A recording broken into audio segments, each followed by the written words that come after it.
All right, welcome to this explainer, where we're putting on our detective hats to investigate a multi-billion-dollar financial mystery. Seriously, this is a case that every bank, every lender out there is trying to crack. And believe me, the stakes couldn't be higher. So here's the big question. How do you spot a bad loan before it goes bad? Think about it.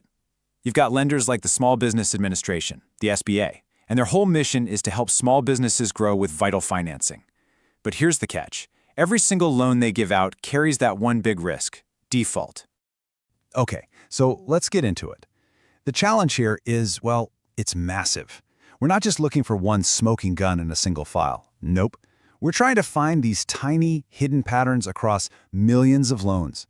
And that huge amount of data, it can actually make it even harder to find the clues we're looking for.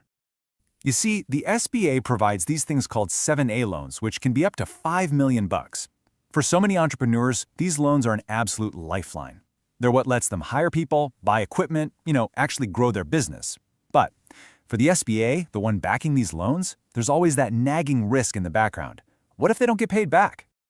And this is where our investigation hits its first big wall. See, the clues we're hunting for, those little signals that a loan might go south, they are super, super rare. I mean, think about it. The good news is that most businesses do great. They pay back their loans, everything's fine. The defaulted loans, the ones that get charged off, make up less than 5% of the whole data set. So yeah, we are literally talking about finding a needle in a haystack. It's a classic data science problem. And when your data is this lopsided, your standard off-the-shelf methods, they just fall flat. They get completely distracted by the 95% of good loans, and they just breeze right past the super subtle warning signs of the few that are actually in trouble. So what do? We need a better clue, a smarter way to look at this. And that's where this really cool concept from data science comes in. It's called feature engineering. The secret sauce here is an idea from graph analysis, which is all about looking at the hidden connections between the data points, not just the data points themselves. It's kind of like our detective decides the standard magnifying glass isn't cutting it.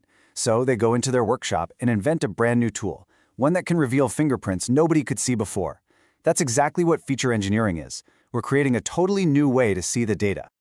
And here it is. This is the new tool. It's a brilliant idea called the risky neighborhood. The thinking is, maybe risk isn't just about the loan itself. Maybe it's about the company it keeps, So a loan gets flagged as risky if its closest neighbors in the data, loans that are really similar to it, have already defaulted. It's guilt by association, but for data.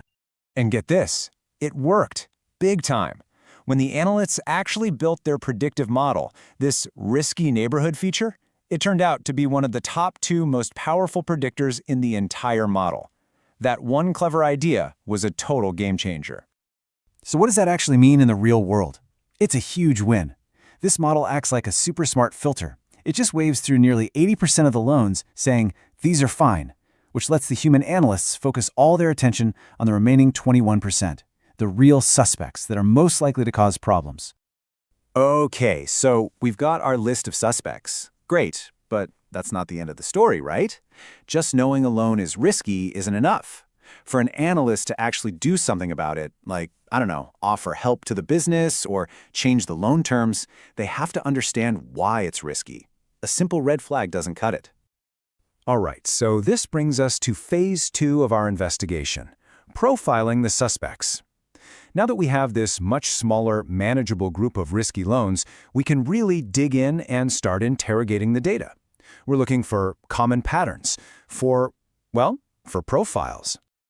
And the way they did this was by running a second, totally different kind of analysis. Step 1, they isolated just the risky loans. Step 2, they measured how similar those loans were to each other, based on things like what kind of business it is, where it's located, that sort of thing. And then step 3, they grouped the similar ones together into clusters. Now this is the really cool part. How did they know how many groups to make? 10? 50? Well, they used this pretty advanced technique, but the bottom line is the data itself told them the answer. By looking for something called a spectral gap. Don't worry about the math. The data basically shouted, "Hey, there are 29 distinct profiles of risk in here. How cool is that?" And boom, here's the big reveal. This is what it looks like. Each one of those colored clusters you see is one of those 29 risk profiles. So now, we don't just have a long list of risky loans. We can actually see the hidden structure of risk. We can see all the different stories behind why a loan might be in trouble. So let's wrap this case up. What's the big takeaway from this whole detective story? What do we actually learn by using these two different approaches together? Well, it comes down to this. It's the difference between just predicting something and actually understanding it. Our first model, the prediction model, it answers the question, which loans are risky?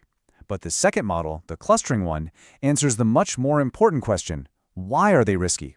So now an analyst doesn't just see a red flag. They see, oh, this loan fits profile 12, and they know exactly what that means.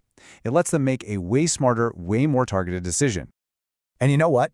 This whole two-step detective method, first, find the suspects, and then understand their motives. It's not just for finding bad loans. This is a super powerful pattern that's used all over the place. Think about detecting financial fraud or even predicting rare diseases in medicine. It's the same idea. So that kind of leaves us with one final big question to think about. This powerful combo of predicting an outcome and then interpreting the why behind it. It's like a key that can unlock new insights almost anywhere.